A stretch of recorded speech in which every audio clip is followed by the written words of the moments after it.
Thinking about installing your own tile floor? Here are the high-level steps to give you a quick look at what the project involves.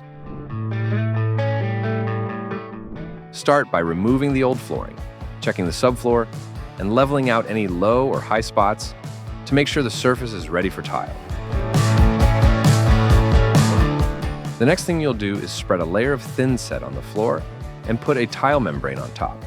This helps prevent cracking and is an important part of a long-lasting tile floor. The tile will be placed on top of the membrane. Lay out your tile pattern and adjust it to avoid having to make tiny cuts along the edges. You'll still need to cut some tiles to fit, but it's best to minimize it if possible, especially if you're a beginner.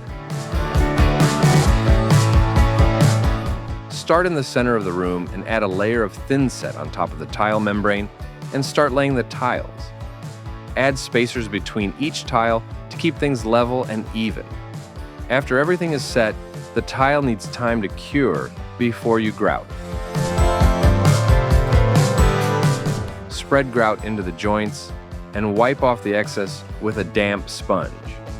Seal the grout once it's dry and finish the edges with caulk or trim. Laying tile takes time and careful work, but the result is a durable floor you can enjoy for years to come.